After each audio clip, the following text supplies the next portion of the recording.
àwọn ẹgbẹ́ mẹ́ta máa ń lọ sí ẹ̀rọ ìdúgbà tó tẹ́wọ́ kan náà ti dá owó ilé ní àná.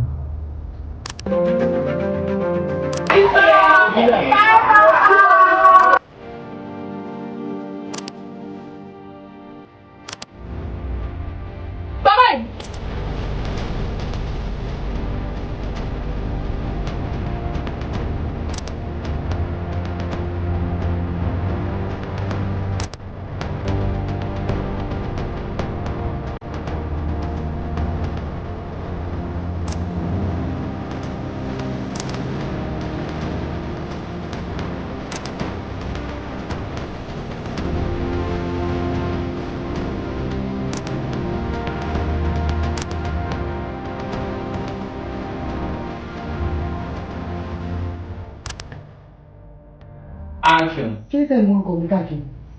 Abẹ́rẹ́ gbọ́ máa ṣòṣà lójó kí làbẹ̀làbẹ̀ wọn ní ní tí ẹ bá fẹ́ kú kí kí kí wọn tẹ̀sẹ̀ kọ́ kí méjì tẹ̀sẹ̀ kọ́ káwọn èèyàn tẹ mọ̀ àbá àtẹ̀yàn tẹ ẹ má kó bá dábàá tó tó bá dábàá ẹ máa fa.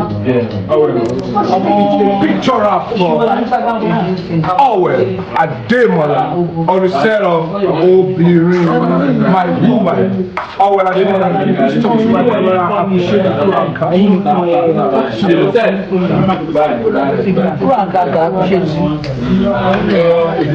Thank you for having me. It's a beautiful one. It's a beautiful story. And a beautiful casting as well. When this one is out, do well to see it. We love it.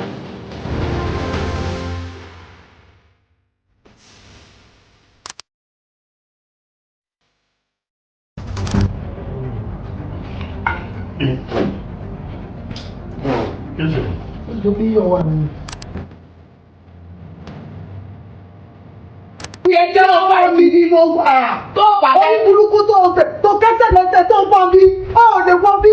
Ṣé wọ́n ní boyfriend? Kó lọ ní ẹ̀. Àdúgbò ọ̀gbọ̀n táwọn fi ìgbàsílẹ̀ èrò padà.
It is a future round for silence and Fred Johnson on the side of my woman.